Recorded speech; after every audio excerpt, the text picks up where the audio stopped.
আসসালামু আলাইকুম। আমি নুসরাত জাহান, সপ্তম শ্রেণী, role number 1, Swadhin school and college, Kuakalipur market, Laksam, Comilla. আজকে আমরা জিএইচএসি এবং এসএসসি পরীক্ষার্থীদের উদ্দেশ্যে ভয়েস শিখব। ভয়েস তাদের জন্য খুবই গুরুত্বপূর্ণ একটি গ্রামাটিক্যাল পার্ট। এবং আমার যদি এই ভিডিওটিতে যদি আমার কোনো ভুল ত্রুটি হয় তাহলে আমাকে ক্ষমা সুন্দর দৃষ্টিতে দেখবেন। এবং এই ভিডিওটি যদি আপনাদের ভালো লাগে তাহলে সাবস্ক্রাইব করবেন এবং সবার কাছে বেশি বেশি শেয়ার করবেন যাতে অন্যরাও দেখার সুযোগ পায়। ভয়েস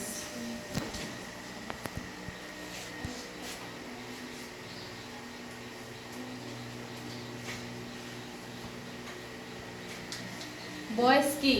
ভয়েস হচ্ছে বাচ্চা। ক্রিয়া প্রকাশের ভঙ্গিমাকে বলা হয় বাচ্চা বা ভয়েস। ভয়েস কত ধরনের হতে পারে? ভয়েস দুই ধরনের। এক,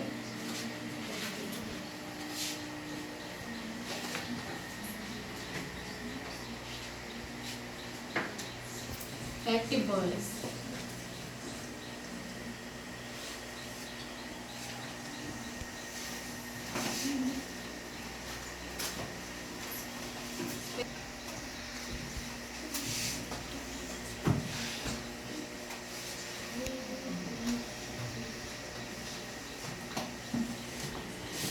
অ্যাক্টিভ ভয়েস বা কর্তৃবাচক কি? অ্যাক্টিভ ভয়েস যদি কোনো সেন্টেন্সে সাবজেক্ট সক্রিয় হয়ে কোনো কাজ করে তাহলে তাকে বলা হয় অ্যাক্টিভ ভয়েস বা কর্তৃবাচক। আর প্যাসিভ ভয়েস কি? প্যাসিভ ভয়েস হচ্ছে কোনো সেন্টেন্সে যদি সাবজেক্ট সক্রিয় না হয়ে সাবজেক্টকে দিয়ে কোনো কাজ করানো হয় বুঝায় তাকে বলা হয় passive voice.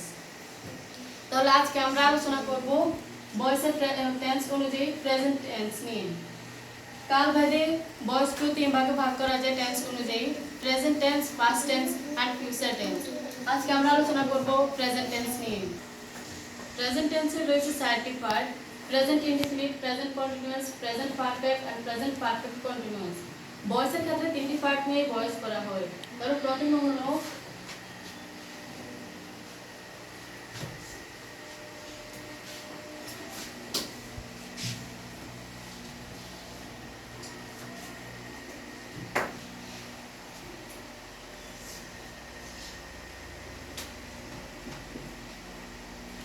Present indefinite tense এর ভয়েস পরিবর্তন। প্রথমে আমাদেরকে জানতে হবে স্ট্রাকচার।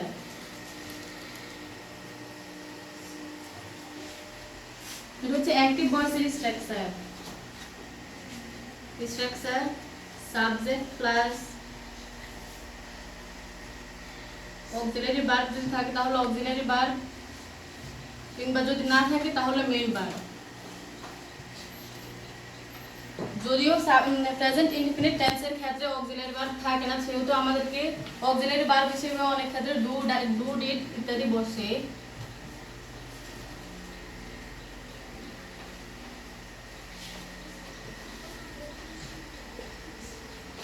যদি প্যাসিভ ভয়েসে করতে হয় তাহলে স্ট্রাকচার হবে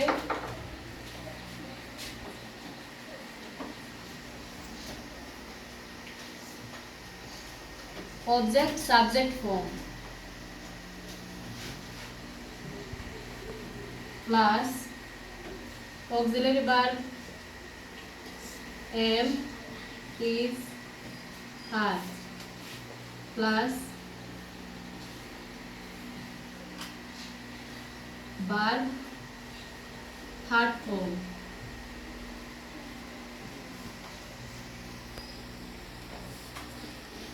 plus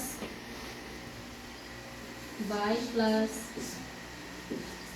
subject object form।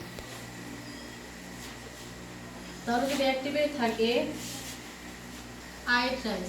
যদি আমাদেরকে যদি অ্যাক্টিভ ভয়েস থেকে প্যাসিভ ভয়েস করতে হয় তাহলে আমাদেরকে প্রথমে টেন্সের স্ট্রাকচারগুলো ভালোভাবে মুখস্থ করতে হবে, কারণ যতগুলো অ্যাক্টিভের যতগুলো স্ট্রাকচার রয়েছে সবগুলো টেন্সের মতো হুবহু বসে। আর প্যাসিভের নিয়মগুলো এক শুধু এখন অক্সিলারি ভার্ব আর বাই সব ক্ষেত্রে ঠিক থাকবে, শুধু বিং এন্ড বিং অ্যাড হবে। তাহলে যদি প্যাসিভ হয় এখানে আই হচ্ছে সাবজেক্ট, ইট মেইন ভার্ব, guys object আমি আগে বলছি অ্যাক্টিভ সেন্টেন্সে অক্সিলারি ভার্ব বেশি হয় না, তবু অক্সিলারি ভার্ব হিসেবে আমরা ডু ডিড ব্যবহার করতে পারি, তাই আমি এটা লিখছি।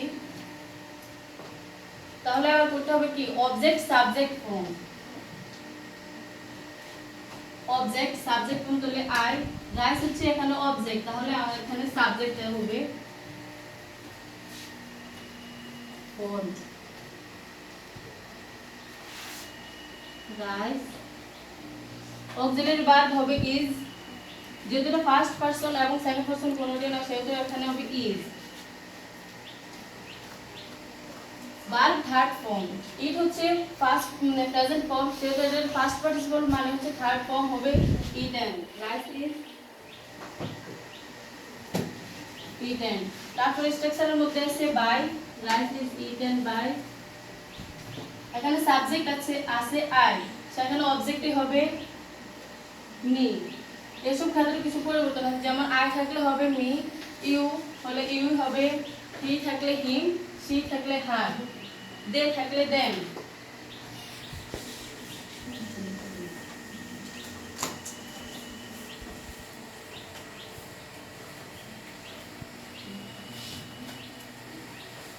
এবার আসা যাক present continuous tense. Present continuous tense এর active structure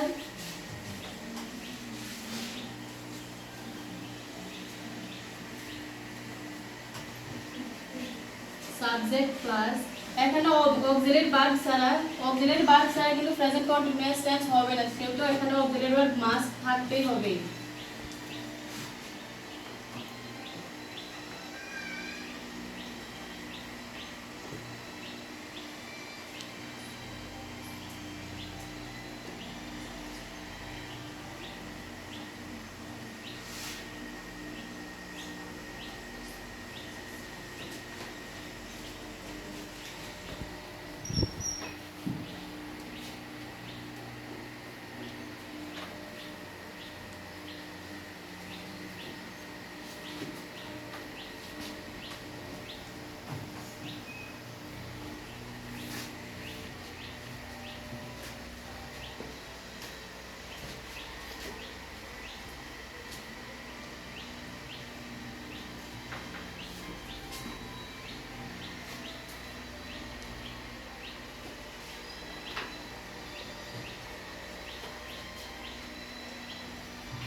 Present continuous tense এর activity structure subject plus auxiliary verb am is are plus main verb plus ing plus object। পরে যদি কিছু থাকে তাহলে অবজেক্টের পরে তা বসাতে পারি।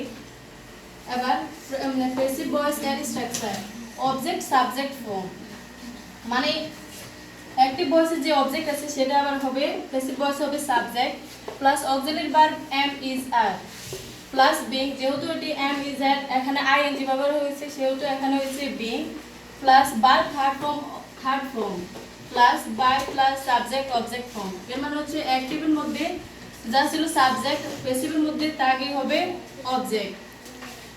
এখানে আই অ্যাক্টিভের আই হচ্ছে সাবজেক্ট, am অক্সিলারি ভার্ব, ইট হচ্ছে মেইন ভার্ব আর আইএনজি হচ্ছে সূত্রের আইএনজি এবং রাইস হচ্ছে অবজেক্ট।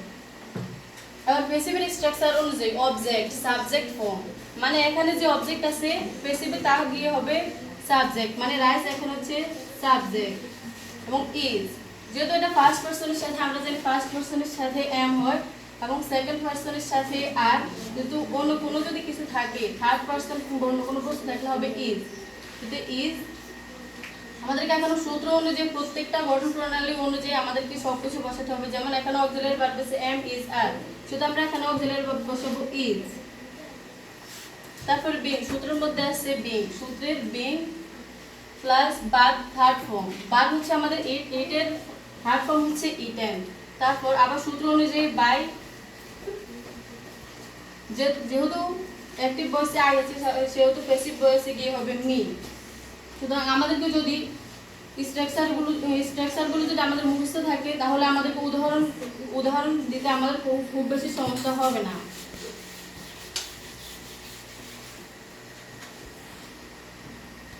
এবার হচ্ছে present perfect tense.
Present perfect tense.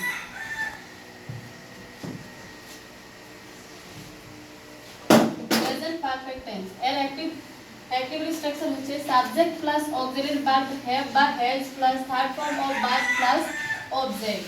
Present continuous টেন্সে অক্সিলারি ভার্ব হিসেবে বসবে এম ইজ আর এবং প্রেজেন্ট পারফেক্টে অক্সিলারি ভার্ব হিসেবে বসবে হ্যাভ বা হ্যাজ।